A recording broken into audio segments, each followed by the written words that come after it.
Le pétrole s'est remis à flamber, d'accord, certains vont dire que je m'emballe un petit peu, mais quand même, on était, rappelez-vous, on en a parlé, en décembre, on était descendu à moins de 50 $ le baril de Brent, et on est, voilà, quelques jours après, on est déjà à 60. On en parle avec Pierre Sabatier. Bonjour Pierre. Bonjour David. Économiste et patron président du cabinet PrimeView, voilà, comme j'ai vu, enfin je sais plus où j'ai lu ça, que c'était la plus forte hausse, depuis 88, je sais plus où j'ai lu ça, que comme quoi on avait eu 10 séances consécutives de hausse. En réalité, on était à moins de 50 sur le Brent, on est passé à 60. C'est quand même un peu brutal, non? Il y a de la volatilité. Oui, alors, non, mais on est à 80, on passe à 45 et puis on remonte à 60. Tout est relatif. C'est-à-dire que la baisse qui a précédé, 40% de baisse. Donc après, quand vous faites, c'est toujours pareil. Il y a des effets de base qui sont très positifs. En 3 mois. Oui, mais en 3 mois, mais peu importe. Là, on a pris la question 20, fondamentale, 10 jours. c'est finalement, est-ce que les raisons de la baisse qui précédait étaient suffisantes pour aller aussi bas?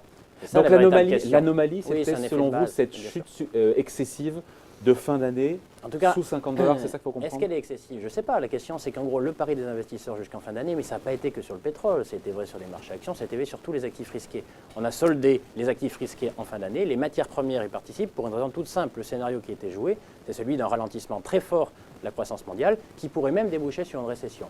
Donc c'est cohérent que les actions baissent et que le pétrole baisse? Oui, absolument, tout est corrélé. Donc là, en fait, vous avez une forme d'apaisement global sur les marchés financiers. Les investisseurs sont en train de voir non le verre à moitié plein, n'exagérons rien, mais en tout cas de le voir un petit peu moins vide qu'en toute fin d'année. Et donc vous avez quoi? Vous avez tous les actifs risqués qui remontent. Et bien sûr, les matières premières à travers le pétrole en bénéficient pour une raison toute simple. Vous savez que la croissance mondiale veut dire produire, veut dire consommer et donc produire. Et donc pour produire, il faut de l'énergie et des matières premières. Et donc l'ensemble des matières premières en profite en ce début d'année. La question fondamentale, c'est que tout ça ne tiendra que si on est véritablement sur un scénario de ralentissement pas trop fort, parce que si on a demain en fait un ralentissement de la croissance mondiale plus important que ce qu'on ne voit pas aujourd'hui. Non, qu'on ne voit pas. Enfin, si, le ralentissement il est généralisé partout dans le monde. Oui, mais il n'est pas violent. Mais il n'est pas violent. Et donc la question fondamentale, c'est que est-ce qu'on reste sur ces niveaux de croissance actuels? Si c'est le cas, on devrait pouvoir tenir autour des niveaux actuels pendant encore un moment. Si par contre on est plutôt sur des scénarios de récession ou d'accélération du ralentissement, la clé sera bien sûr les États-Unis. Il n'y a aucun doute là-dessus. La clé seront les États-Unis. Et donc, tant que les États-Unis affichent en fait des niveaux de croissance qui sont. Oui, on est en direct sur Boursorama, il y a un petit souci de micro. On veut bien entendre ce qu'il nous dit. C'est chose qui arrive, voilà, c'est comme ça, c'est du direct. Je vous ai coupé, mais on peut rester. En même temps, on se dit que le pétrole, il n'est pas resté longtemps sous 50 $. Et là, on se dit quand même qu'à ceux qui nous ont dit, ouais, l'OPEP, ils ont perdu la main, l'Arabie Saoudite aussi. Enfin, je veux dire, cette remontée spectaculaire, entre guillemets spectaculaire du pétrole, ça vient aussi du fait qu'il y a des décisions qui ont été prises. L'OPEP, la Russie, qui nous a dit début décembre, on va réduire la production de pétrole. Et puis l'Arabie Saoudite, qui aussi, il y a quelques jours, a dit qu'ils allaient serrer encore un peu plus en termes de réduction. Voilà, ils ont encore un peu la main, l'Arabie Saoudite. Du côté de l'offre. Alors je répète ou pas? Non, on vous a entendu, mais il y avait un petit souffle. Nous, on aime quand tout est parfait ici.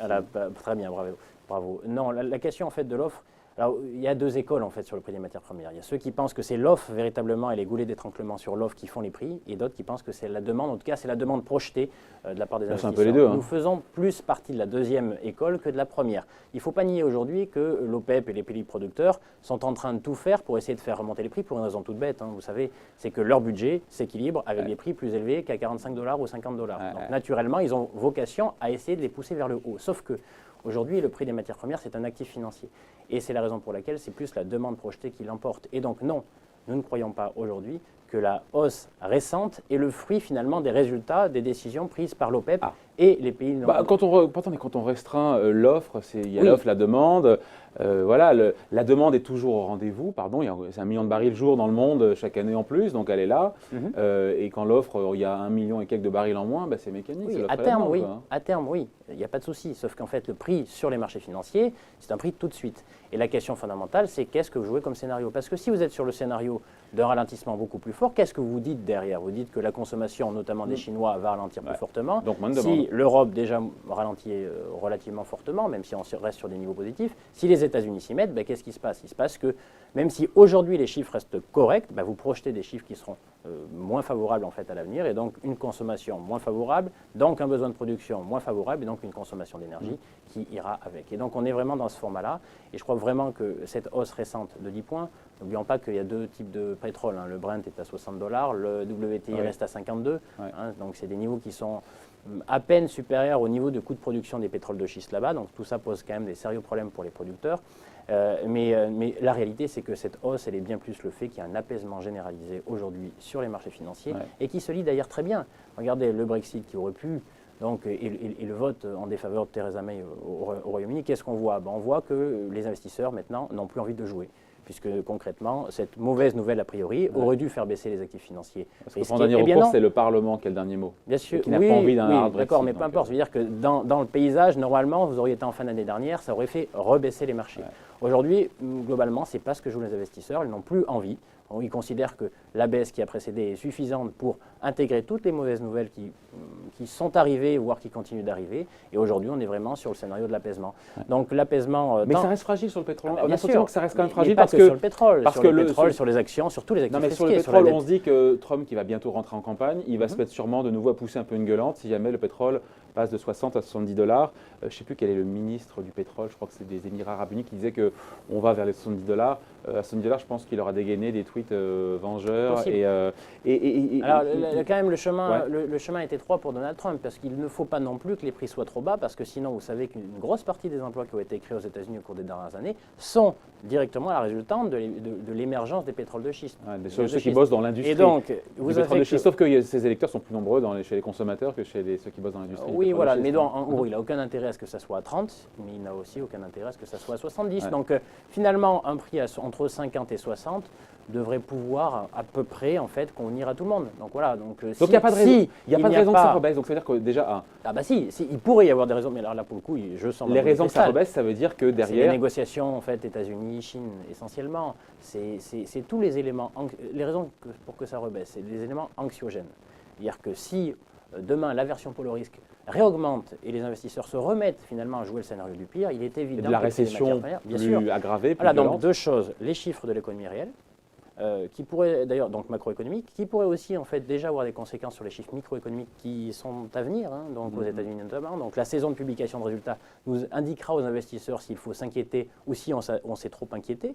Donc ça sera un deuxième paramètre. Bien sûr, après derrière, les négociations entre Trump et la Chine seront suivies de près parce que on ne peut pas faire abstraction, même si le pétrole est un sujet particulier par rapport au sujet des matières premières, on ne peut pas faire abstraction finalement de l'influence de l'économie chinoise aujourd'hui sur l'ensemble de la consommation des matières premières et donc sur leur prix. Et si jamais on va vers un ralentissement plus fort qu'attendu en Chine et une négociation malheureusement qui n'aboutit pas, là clairement on aura les jalons qui seront posés pour une aversion pour le risque qui se traduira de manière inéluctable par une baisse du prix du pétrole. Après on verra si elle dure ou pas.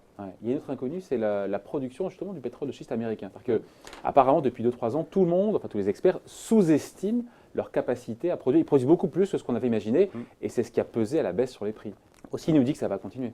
Mais ça pour le coup, effectivement. C'est-à-dire que systématiquement, quand les gens... J'ai plus les chiffres, mais je crois qu'en un an ou deux, ils ont augmenté de 2 millions de barils le jour. Oui, mais quand on vous dit systématiquement qu'on a des difficultés à produire, donc l'histoire nous montre qu'en réalité, on trouve souvent des solutions. Et donc là, effectivement, ce côté positif, en tout cas surprenant positivement sur leur capacité de production, bien entendu, ça joue un peu plus défavorablement sur les prix.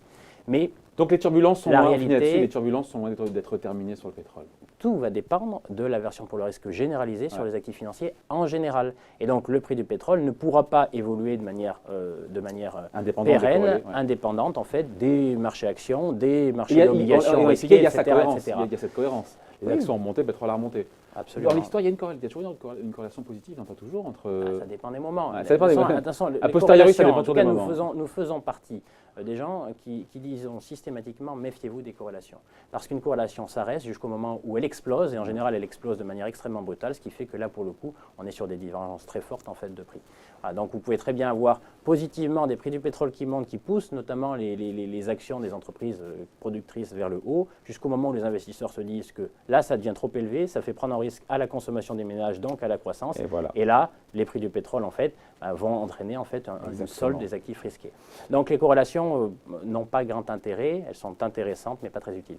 Bon, merci en tout cas, merci pour cette explication. Tout ça est signé Pierre Sabatier, donc économiste et président du cabinet PrimeView. Merci beaucoup.